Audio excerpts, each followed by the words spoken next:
Hi everyone and welcome to another video of integration. So today I want to be showing you how to integrate partial fractions. How do we do that? Let's find out in today's video. Alright, so we look into partial fractions. So now there are some cases where you're given a fraction that is kind of very complex and where it becomes important to actually divide it or simplify it or express it in form of partial fractions. So partial fractions will be easier to work with, especially when we want to integrate those very complicated fractions, as we'll see in this part.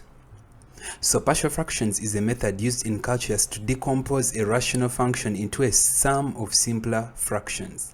The method is particularly useful when integrating rational functions which are ratios of two polynomials.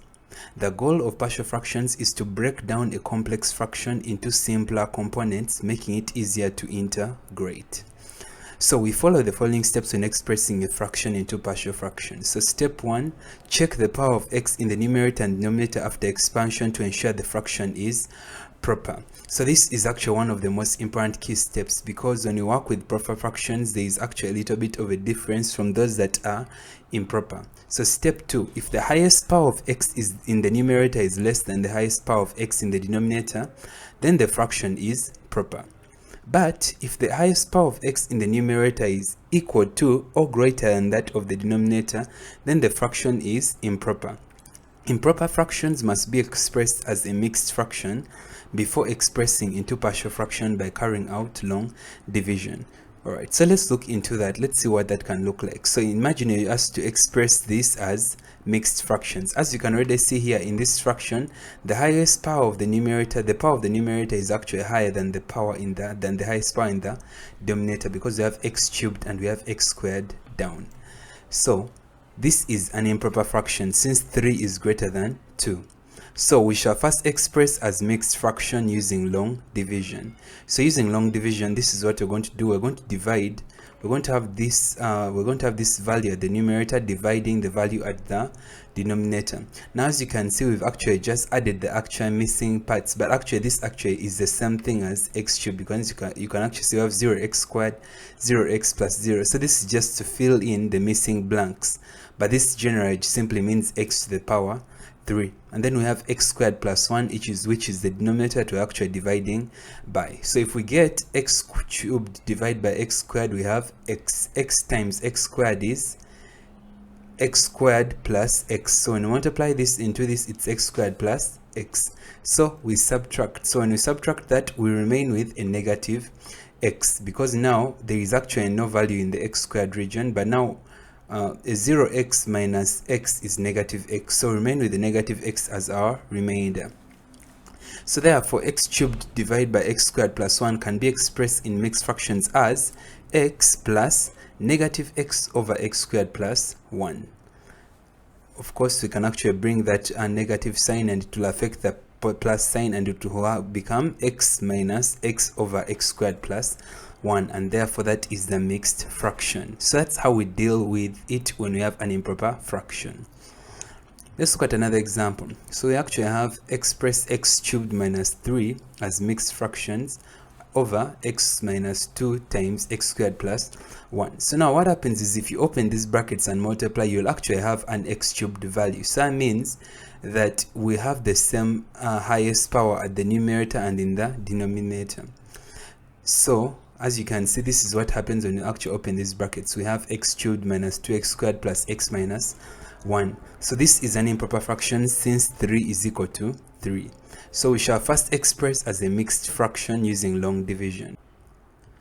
Alright, so we're going to fill in the coefficients right here. So as you can see, we don't have the coefficient for x squared and that for x at the numerator. So we're going to make that 0x squared plus 0x, then minus that 3. So we're going to have them dividing this value right there.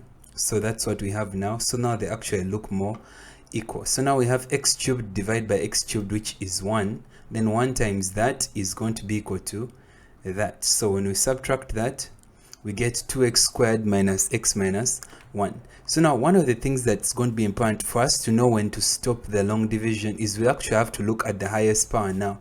Is this highest power now lower than that value at the denominator? As you can see, yes, because we now have an x squared and this is less than that, so we can actually stop there.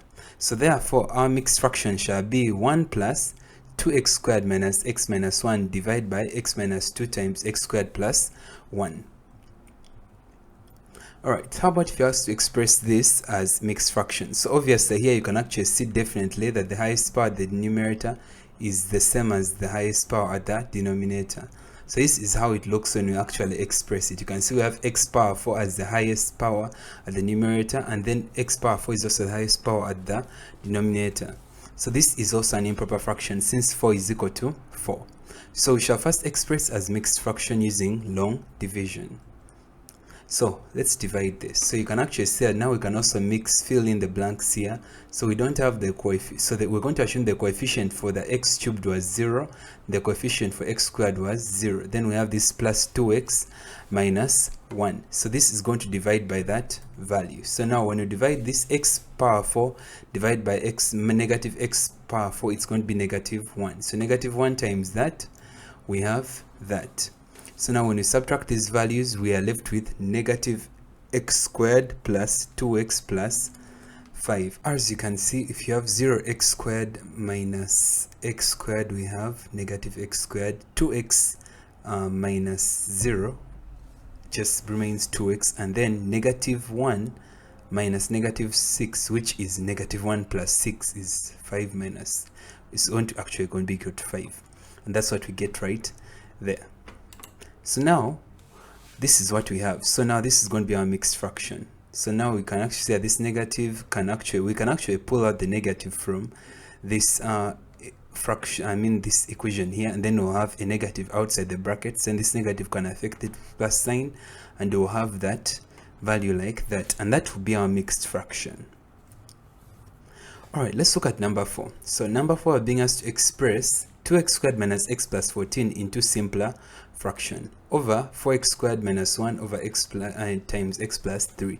Now from first look already, I can already see that this is now no longer an example of an improper fraction. This is actually already a proper fraction. And that is because I can already see that the power at the top, if we multiply these values at the bottom, we'll actually have an x to the power 3 somewhere. So this is actually a proper fraction. So in this case, we'll look into something else. So now this is very important every time we express some fraction into partial fractions. So now we also have to look for cases where there is a difference of 2 squares in the denominator. Now in this example, there is actually a difference of 2 squares in the denominator because we have 4x squared minus 1. Now 4x squared minus 1 can be expressed this way. So it can be expressed as 2x bracket squared minus 1 squared. So this is clearly a difference of 2 squares. So now that has to be factorized completely, and then it will become 2x minus 1 times 2x plus 1, then times this value, the x plus 3. Now that is very important because there are cases where there is a difference of 2 squares, and you need to take note of that to make sure you factorize completely. So therefore this is actually a proper fraction. How about if we ask to express x squared over x power 4 minus 1 into simpler fraction? Now I can already clearly say this is also a proper fraction because we have a power to the we have a degree to the power 4 at the denominator that is clearly higher than that at the numerator. So this is also an example of a proper fraction. So how do we solve this? In this case, we can actually see there is also a difference of 2 squares in the denominator because we have x power 4 minus 1. So actually what I actually see is there's actually a difference of 2 squares appearing twice, but let's work on it one at a time. So you can already see that x power 4 minus 1 can be expressed as x squared bracket squared minus 1 squared. So that in turn can become this x squared minus 1 times x squared plus 1, but also there is another difference of 2 squares right here.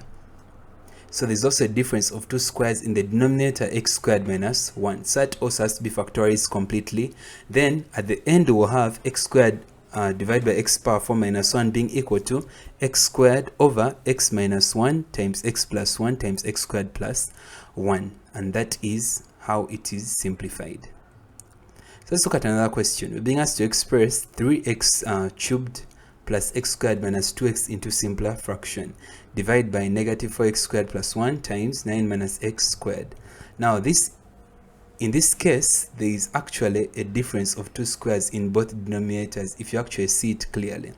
Now, when I look at this number for the first time, I can already clearly say this is actually a proper fraction, because I can already say that when I multiply the values at the denominator, these will actually give me a power of 4 at the denominator. So that means the power at the denominator, the highest power, is actually higher than the highest power at the numerator. So this is a proper fraction. So that's very clear. So now next, we're going to check if there is actually a difference of 2 squares. And actually, you can already see that there is actually a difference of 2 squares.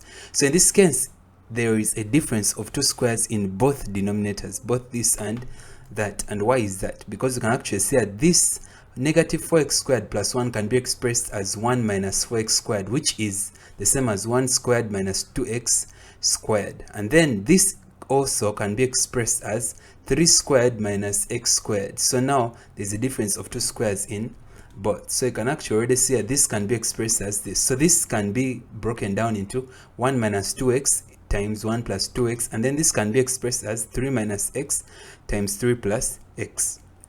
So now that is now more factorized. So now this is now how it looks when you factorize that completely.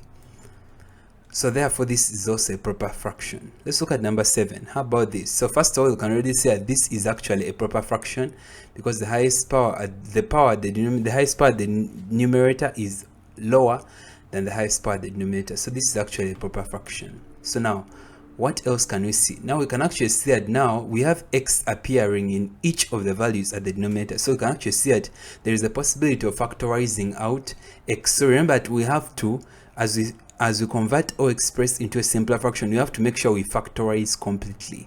So x is a common factor in the denominator, so we pull it out. So when we pull it out, this is what we're left with.